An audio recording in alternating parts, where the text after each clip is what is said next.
Muchas gracias, con su venia, presidenta. Este artículo 2 constitucional tiene su historia, su larga historia, marcada especialmente durante la transición democrática. Hay muchos nombres, muchos académicos, muchos activistas, muchos indígenas, hombres y mujeres.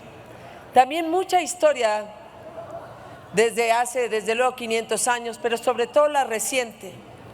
Este artículo 2 constitucional tiene que ver con hombres como Heberto Castillo, como Luisa Chálvarez, como los miembros de la COCOPA. Tiene que ver también con Xóchitl, con Luisa María Calderón, con mucha gente de todos los partidos.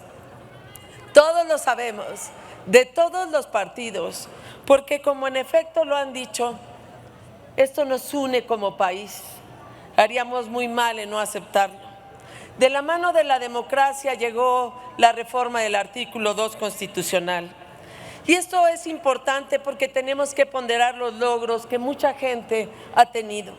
Hemos votado a favor, sin duda alguna, pero sí quiero hacer referencia a algunas reservas que lamento mucho que nos hayan dicho que no se va a aceptar ninguna, hasta por dignidad legislativa, porque somos una legislatura distinta al dictamen que nos mandan.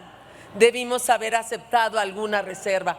La primera de ellas, por ejemplo, han puesto a la colonia dentro de la Constitución y se refieren a ciudades precoloniales. Precisión histórica nada más, no fuimos colonia. Debimos haber dicho en todo caso prehispánicas. Segunda, muchos de ustedes de todos los partidos firmamos los diálogos por la paz, diálogos que se hicieron a raíz del asesinato de 2 sacerdotes y de un activista en medio ambiente y turismo en junio del 2022. Solo había que poner que se debería de promover la paz y la reconstrucción del tejido social.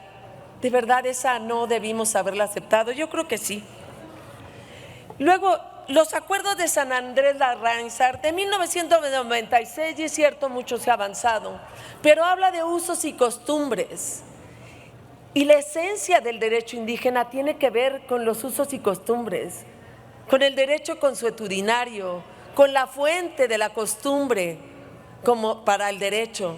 Y sin embargo, quitaron las 4 referencias que tenía el artículo 2 constitucional respecto de los usos y costumbres, la eliminaron y metieron en lugar de ellos sistemas normativos. Está bien que haya sistemas normativos, es quizás hasta lo deseable, pero haber eliminado los usos y costumbres del artículo 2 constitucional, creo que ni siquiera se habrían dado cuenta que eso había pasado. Espero que el Senado pues haga consideración a esta parte del artículo 2 constitucional en los 3 incisos, por supuesto, en los 3 apartados A, B, C, incluso en el D que señalan. Entonces por eso hay una referencia constante al artículo 2, particularmente en el tercer párrafo y en la fracción primera del apartado A y en la fracción tercera del apartado A y en la fracción 11ª del apartado A, que retoma los usos y costumbres y además adiciona los sistemas normativos tal y como lo viene en la iniciativa y en el dictamen.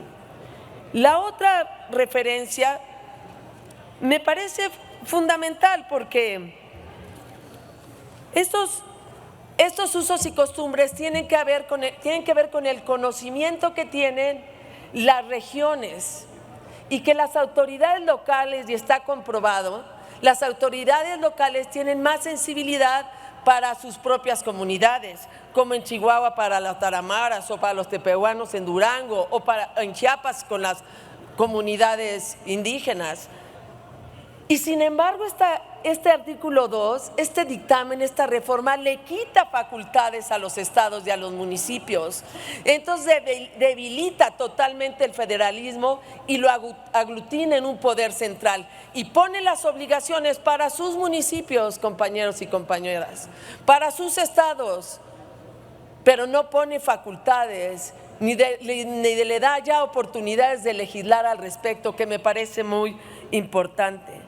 No hace referencia tampoco a rescatar los temas, ya lo dijeron, de la vivienda, como decía Lorena, pero también de salud o de la infraestructura hídrica, acaban de decir el drama que tienen en el tema del agua, pues el Estado tiene que intervenir. Por eso es tan importante estas reservas, que nos hubiéramos escuchado aunque sea tantito.